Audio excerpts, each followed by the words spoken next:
A signal hijacked every channel at once. The entire human population, from crowded streets on Earth to remote settlements on Titan, watched in shock as the image stabilized. There, kneeling on a cold metal platform, was General Marius Wynn, the most respected military leader in human history. His uniform was shredded, blood trickled from cuts on his brow, but his gaze, piercing and defiant, never wavered. Behind him stood Emperor Roth of the Galorin Empire, a towering figure with obsidian-like scales that gleamed under harsh floodlights. He stared at the camera with smug satisfaction, then lifted a hand to address everyone watching. "This," he said in a measured, menacing tone, "is what awaits all humans who dare stand against us." The camera panned in for a close-up of General Wynn. Even beaten and chained, he held onto his pride. He'd spent decades defending Earth, forging alliances on frontier colonies, and rallying people under one banner of hope. Now he was about to die, not in secret, but in front of billions. He locked eyes with the lens one last time. "We will never kneel," he growled.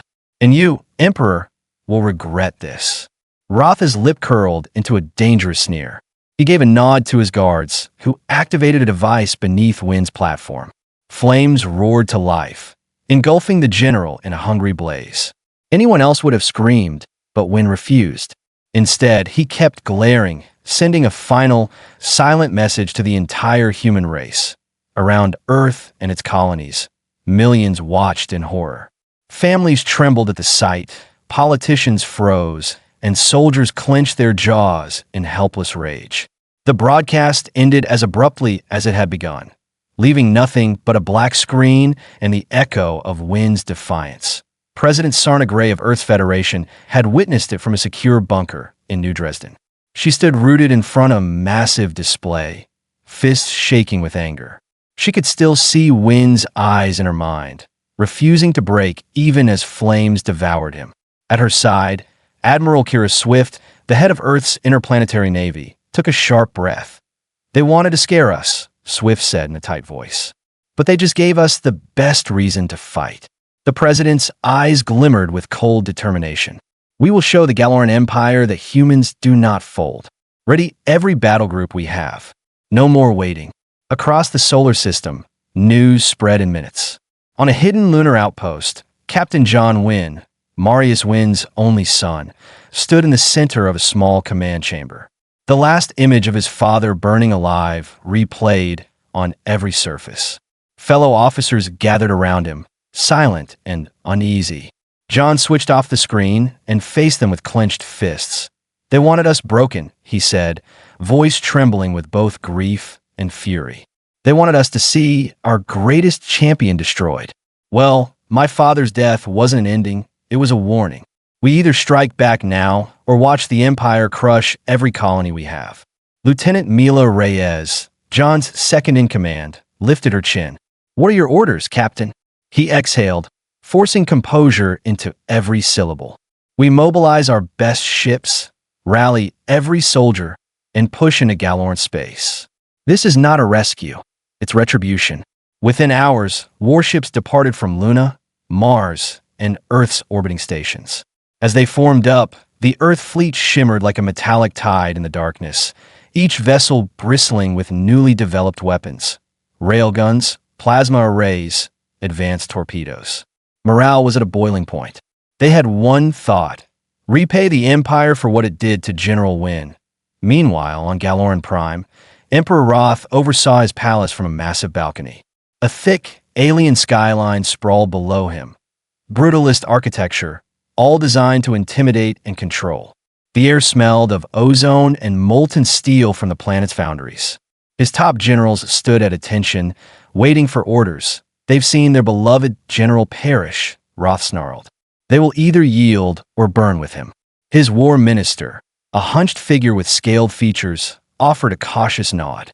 "They might attempt a reckless counterattack. Humans are known for defiance." Roth let out a low hiss. "Then we crush them. I don't care if we have to raise their colonies to ash." Deep down, a tiny voice nagged at Roth. There had been something about General Wynn's last glare that felt unsettling. But the Emperor pushed that doubt aside. After all, The Galorin Empire had never lost a war. Back on Earth, President Gray and Admiral Swift gathered their top advisors in the bunker's war room. A holographic star map dominated the table, showing the Empire's sprawling territory in crimson and humanity's modest holdings in blue. "Where do we hit them first?" the president asked, scanning the data. Swift pointed to a system labeled Zerend. "It's not their capital, but it's a critical refueling and manufacturing world. If we take Zerend, we cut off half their supply lines."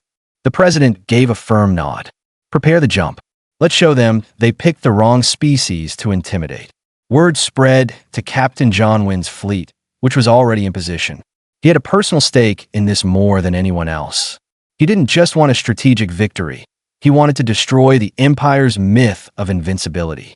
They had humiliated and executed his father on every screen they could reach. Now it was time to remind the Empire that fear goes both ways. "All ships, ready jump drives," John announced over the intercom, his voice echoing through the corridors of the UES Daredevil, his flagship. "We're heading for Zerend. Let's blow their foundries to pieces." On the main deck, Lieutenant Reyes exchanged a look with him. "Sir, intelligence says Zerend's defenses are massive. Orbital cannons, scores of cruisers." John's jaw tightened. "Good. The bigger the challenge, the louder the impact when we tear it down." A few hours later, the human assault fleet emerged from faster-than-light travel in the Zerend system. Distant suns glowed behind them. Before them lay a planet ringed by monstrous defense platforms, each bristling with cannons aimed squarely at the intruders that a chorus of alarms went off on the Daredevil's bridge. Reyes read the data. "Multiple enemy fleets inbound. They're jamming our signals, too." John took a slow breath. "They want to block our communications? Fine. We'll do this old school. All hands, engage the nearest targets. We can't let them get the first strike." A volley of greenish plasma bolts streaked across space, slamming into Earth's forward ships. One frigate exploded, metal shards drifting away like sparks. But the remaining vessels fired back with coordinated fury, unleashing missiles and railgun shells that hammered the Empire's cruisers. Through the holographic interface, John saw the wave of destruction ripple across Zerend's orbit. Imperial ships, once believed unstoppable, exploded under sustained human fire. A wave of triumph surged in his chest. Maybe the Empire wasn't so unbeatable after all. "Push forward," he said, voice tight with controlled anger. "Send half the fleet around those defense platforms. We'll split their focus and then converge." As the Daredevil advanced, close-quarters dogfights broke out between fighter wings. Skilled human pilots twisted and turned through bursts of alien fire, returning shots with deadly aim. On the planet's surface, a patchwork of industrial sprawl glinted under the glow of orbital blasts. Missile contrails streaked overhead like furious comets. The Empire's defense grid was formidable, though. They targeted Earth ships with massive beams that could slice clean through steel. Another destroyer spun out of control, venting atmosphere, while life pods ejected like fireflies in the dark. Every casualty amplified the rage among surviving crews. John pressed a button, patching into the entire battle group's frequency. "Keep going. Don't let them see any fear. For every ship they bring down, we'll take 2 of theirs." In the system's command bunker, an Imperial officer shouted updates to Governor Sun, the local authority. The governor, gray-scaled, regal, stared at the monitors showing the unfolding chaos. He snarled, "We will not give up Zerend. Our emperor demands total resistance." One of his subordinates hesitated. "But sir, the humans are hitting us harder than we expected. We've lost half our orbital assets." The governor's eyes flashed. "Then you die fighting, or you die under Rotha's wrath, your choice." Meanwhile, John Wynn coordinated a daring strike on the main orbital platform. He guided the Daredevil in close, weaving between alien laser arrays. The Daredevil's underside cannons roared, blasting the platform's shield generators. With each direct hit, the station's defenses faltered until a final railgun volley tore it apart. An enormous explosion lit the system's night sky, turning the metal fortress into a shower of debris. Reyes shot John a quick smile through the chaos. "Platform down. We're gaining the upper hand." John's pulse pounded. Signal the ground teams. They land now, capture or destroy everything that keeps this system running. It was a bold call, landing troops on an active warfront. Still, drop ships launched, streaking through Zaren's thin atmosphere. They touched down in gritty industrial zones filled with smelters and factories. Human soldiers poured out, exchanging gunfire with alien ground forces among a maze of metallic walkways. Over the next few hours, the planet's main foundries were seized or sabotaged. Imperial squads put up intense resistance, but the fury of the human troops, spurred by Wynn's death, proved unstoppable. Factories erupted in orange flames, and the sky above turned smoky black. Up in orbit, John watched sensors show the downfall of one stronghold after another. Yes, there were losses on the human side, but each blow to the Empire's infrastructure felt like payback for General Wynn. The comm line crackled to life. "This is Sergeant Lind. We've taken their main refinery. Governor Sun attempted to flee, but we've got him pinned." "Hold him," John said into the mic. "We'll want answers." Within another hour, the Empire's local command structure collapsed. The battered remnants of the Imperial fleet jumped out of the system, leaving Zaren defenseless. The Daredevil hovered victoriously in low orbit, bristling with scars and scorch marks. John surveyed the operational map, breaths coming fast. "Casualty count," Reyes scrolled through the data. "Aye, sir. But the objective is ours. We've crippled the entire manufacturing hub here." A hush fell across the bridge. They'd struck at the Empire's heart in a way no one dreamed possible weeks ago.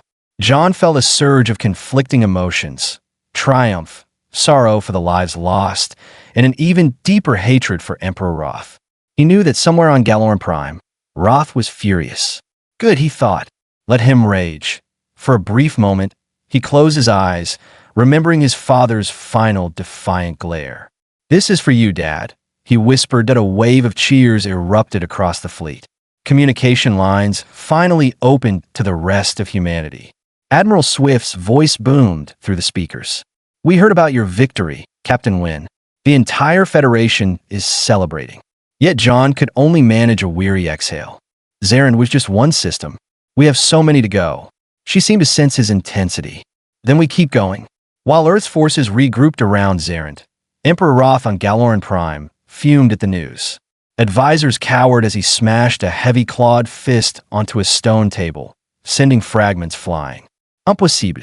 How can they gain this much ground so fast?" "They're fueled by anger," muttered one of his generals, "and by General Wynn's execution. They fight like they have nothing left to lose." Roth's eyes flared with denial. "I'll show them what it means to face an empire that spans millennia." He looked to his war council. "Mobilize every last ship. We will drown them in numbers if nothing else." But he knew it wasn't that simple. The humans had proven agile, cunning, and fearless. They'd changed from scattered prey into relentless hunters overnight.